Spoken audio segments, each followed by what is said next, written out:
Selamat datang di podcast Media PowerPoint dalam proses pembelajaran. Saya Madi Anda Darmayanti yang akan membantu pada kesempatan kali ini, di mana saya berbagi tips tentang PowerPoint dan juga pengaplikasian dalam proses pembelajaran. Kali ini saya ditemani dengan rekan saya. Halo, saya Masakia. Oke, jadi aku punya beberapa pertanyaan dan aku mau tanya langsung deh, Kak. Dan yang pertama itu, apa yang ada di pikiran Kak Siviani mendengar kata PowerPoint? Jadi karena ini berdasarkan basic skill aku di dunia perkantoran ya. Jadi menurut aku PowerPoint itu adalah bagian dari Microsoft Office yang dimana biasanya digunakan untuk menampilkan hasil kerja berupa media audio visual gitu. Nah, PPT ini sangat membantu banget di dunia kerja maupun jenjang pendidikan ya, karena kan bisa membantu dalam bidang presentasi. Jadi mempresentasikan suatu pekerjaan atau pembelajaran tertentu tuh bisa jadi lebih mudah. Oke, aku lanjut ke pertanyaan kedua ya. Jelaskan secara singkat penjelasan dan juga fungsi icon tab home yang ada pada Microsoft PowerPoint. Pendukung pada Microsoft PowerPoint itu berisi berbagai macam fitur sih. Di antaranya itu ada clipboard, slides, font, paragraf, drawing, editing.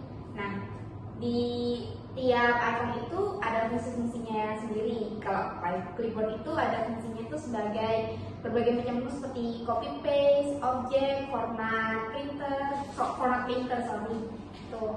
Kalau untuk slide itu memiliki beragam pengaturan slide di antaranya itu new slide, layout, reset, dan juga selection. Untuk font itu digunakan untuk kita ketika untuk mengatur fontnya.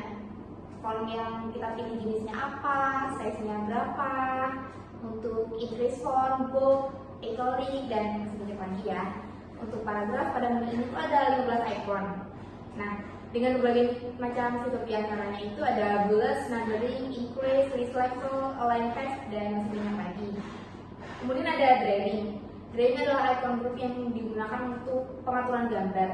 User tuh bisa ngatur fill shape, outline, dan shape effect tuh di sini gitu. Selanjutnya ada editing, di mana editing ini adalah group icon yang berisi 3 perintah yaitu find, replace, dan juga select. Oke, banyak banget ternyata ya. Iya. Yaudah, kita lanjut ke pertanyaan nomor 3. Itu ada berapa sih format yang bisa dibuka sama Microsoft PowerPoint ini, Kak? Jadi sepanjang yang saya tahu itu ada kurang lebih 4 ya. PPT, PPS, PUT, sama PPTX. Wah, banyak juga ya. Terus kalau menurut pendapat Kak Sylvia sendiri, apa kekurangan dan kelebihan dari penggunaan PowerPoint dalam proses pembelajaran? Kita ke kelebihannya dulu aja. Jadi karena tampilannya itu sangat mudah dipahami ya kayak gini ya. Jadi menurut aku PPT itu user friendly banget. Kemudian dilengkapi dengan berbagai macam tools yang menarik, menyediakan desain template yang bervariasi, banyak banget fitur penggerak kayak efek transisi dan animasi gitu. Kemudian memiliki fitur kolaborasi, memiliki fitur full service tentunya, penyimpanan awan ya. Terus bisa bahan presentasinya itu dapat diekspor ke PDF itu sih. Nah, karena dia ada kelebihannya, pasti juga ada kekurangannya dong. Nah, yang pertama itu karena dia masih satu keluarga dengan Microsoft Word dan Excel, jadi masih satu company Microsoft Office. Dia tuh ada paket premium yang harganya tuh mahal gitu. Nah, yang kedua tuh ketidakstabilan dokumen di setiap versi. Jadi mereka kayaknya ada 3 versi sejauh ini. Nah, di setiap 3 versinya ini ada beberapa hal yang ada kelebihan dan kekurangan masing-masing gitu loh. Nah, yang selanjutnya itu tergolong program berat, jadi membutuhkan spesifikasi atlet yang baik. Kemudian membutuhkan kemampuan yang cukup untuk membuat presentasi yang menarik, karena kalau kita menggunakan kemampuan kita yang basic-basic aja untuk membuat presentasinya itu pasti presentasinya itu kesannya itu monoton, jadi nggak menarik gitu. Ya, berarti ada kelebihan kekurangan. Ya inilah kekurangannya, mahal ya harga paketnya Microsoft Office itu. Oke. Bagaimana penggunaan media PowerPoint dapat meningkatkan keterlibatan siswa dalam pembelajaran? Jadi ada beberapa nih cara yang bisa kita gunakan untuk melibatkan siswa pada media PPT ini. Di antaranya itu ada menggunakan visualisasi informasi.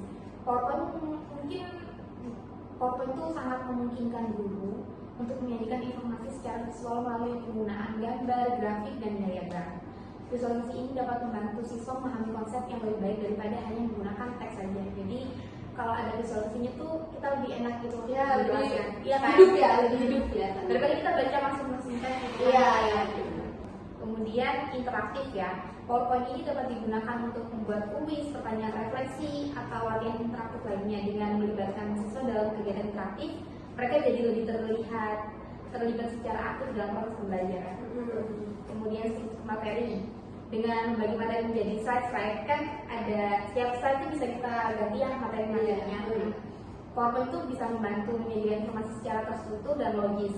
Ini membantu siswa untuk mengikuti pembelajaran dengan lebih mudah dan jelas. Selanjutnya pencatatan. Siswa dapat menggunakan PowerPoint ini sebagai alat untuk mencatat informasi selama presentasi. Hal ini membantu mereka untuk aktif mengikuti presentasi dan membuat cara yang relevan. Oke, ternyata poin-poin itu banyak banget keunggulannya ya. Jadi di samping itu ada nggak sih resiko penggunaan media PowerPoint yang berlebihan dalam pembelajaran? Kalau ada tuh coba sih gimana cara ngatasinnya Kak? Ya, karena banyak banget ya tadi keunggulannya yang disampaikan. Jadi ada banget penggunaan media PowerPoint itu yang berlebihan dalam belajar itu bisa bikin resiko yang buruk. Antara lain itu ada ketergantungan pada presentasi. Jadi siswa itu jadi terlalu, karena sudah terbiasa dengan format presentasi PowerPoint, jadi mereka tuh bisa tergantung sama visualisasi ini gitu. Jadi kalau ketika mereka udah nggak dikasih visualisasinya, mereka daya belajarnya itu makin turun gitu loh.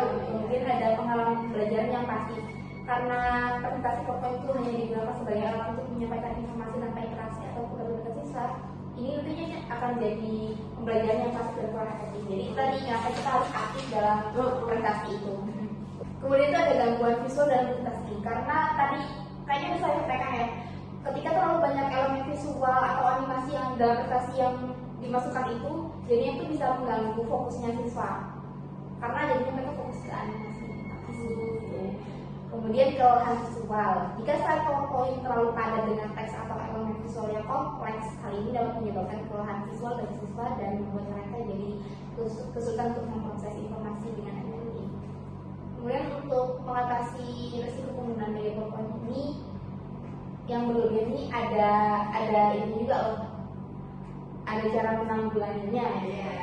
Di antaranya adalah variasi media. Jadi selain PowerPoint itu coba variasiin deh media pembelajaran yang lain kayak diskusi bareng kelompok nih, demonstrasi langsung atau kegiatan praktik langsung. Jadi ini bisa membantu siswa untuk memperoleh pengalaman pembelajaran yang lain yang lebih menyenangkan. Kemudian ada interaktifkan presentasi. Jadi sertakan elemen yang interaktif dalam presentasi PowerPoint seperti kuis, pertanyaan refleksi atau ice breaking, interaksi lagi.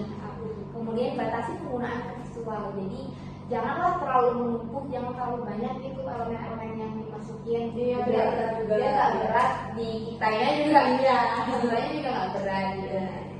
Fokus pada esensi. Jadi jangan sampai kita keluar dari materi yang mau kita sampaikan gitu. Iya, jadi di materi aja ya, gitu ya. kotakin materi yang mau kita sampaikan. Pastikan itu tersampaikan dengan baik gitu. Jadi dengan mengambil langkah-langkah yang tadi saya sampaikan itu bisa mengurangi resiko penggunaan media PowerPoint yang berlebihan. Boleh nggak Kak, saya langsung melihat proses pengoperasian di PPT agar tampilan yang lebih menarik untuk si Kak Setia? Boleh dong? Oke.